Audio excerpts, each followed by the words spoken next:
Welcome to the channel. We are new to YouTube and hope you find our content useful and entertaining. We're not sponsored, so any shoutouts or references are just a part of my journey. Let me introduce myself. I'm Ron. I'm 63 years young, living in the Midwest, divorced for some time, and thoroughly disenchanted with the process and prospects of dating in the U.S. Hoping to retire soon and settle in a tropical clime and perhaps find a genuine companion was and is the catalyst for my ongoing journey. My search started in January of 2023. I had a few criteria for my search: a tropical climate, low cost of living, friendly people, and an easy way to communicate. I found all of these in the Philippines. You have a variety of tropical climates to choose from, the temperate mountain regions to the coastal cities. The Filipino people are very friendly, and the women are traditional and true romantics. To make it easy, English is a part of their school curriculum, so communication is, for the most part, straightforward. On YouTube, I found a number of great content creators, Filipina P and Paul Old Dog New Tricks, to name a few. These folks really got me excited and even more interested in the Philippines. And then I put the cart before the horse.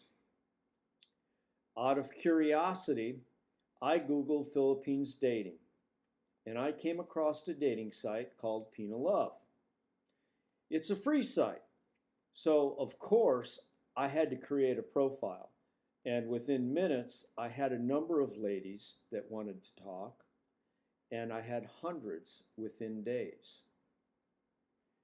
So you may say, wow, what's wrong with all that attention? Well, at the time I had no practical knowledge of the Philippines. It is a large geographical area, many islands, provinces, and cities, and these ladies were from all over. I don't want to dive into the topic of the dating site here. If you would like to hear how I made a more practical search and avoided a few pitfalls regarding dating sites, please let me know in the comments. The dating site proved to be my undoing. I met a wonderful woman, a reasonable age gap for me at 35, college educated, government job, single mom, never married, and that's important in the Philippines as there is no divorce. And meeting her changed my plans. So after several months of consistent and genuine conversation, at first on the date site, then on WhatsApp. And it's important to note here, if you've been on dating sites in the US, you know that the scammers want to get you on WhatsApp so they can do their thing. Well, it's a totally different situation in the Philippines. WhatsApp is widely used. It saves on data, and the date site will only allow you to send a message once every 10 minutes without a subscription, so don't hesitate to use it. After some time, we both felt that we had found someone that we wanted to try and build something with, and mutually decided to leave the dating app, as it is a distraction to building any kind of relationship. In a land filled with beautiful women, there is always one more beautiful than the last. So in March, I decided that I was serious about exploring the country, but I had some work to do. It had been a while since I had traveled, and I didn't have a passport. Having previously traveled with the military and then by cruise ship, one wasn't needed, so I had to obtain one. To travel to the Philippines, your passport must be at least 6 months valid before you can enter the country. For a full list of travel requirements, I suggest you check out Joycelyn at Adventures in America, also on YouTube. Another suggestion I have, once you get your passport, or if you already have one, is to obtain a KTN, or Known Traveler Number, from Homeland Security.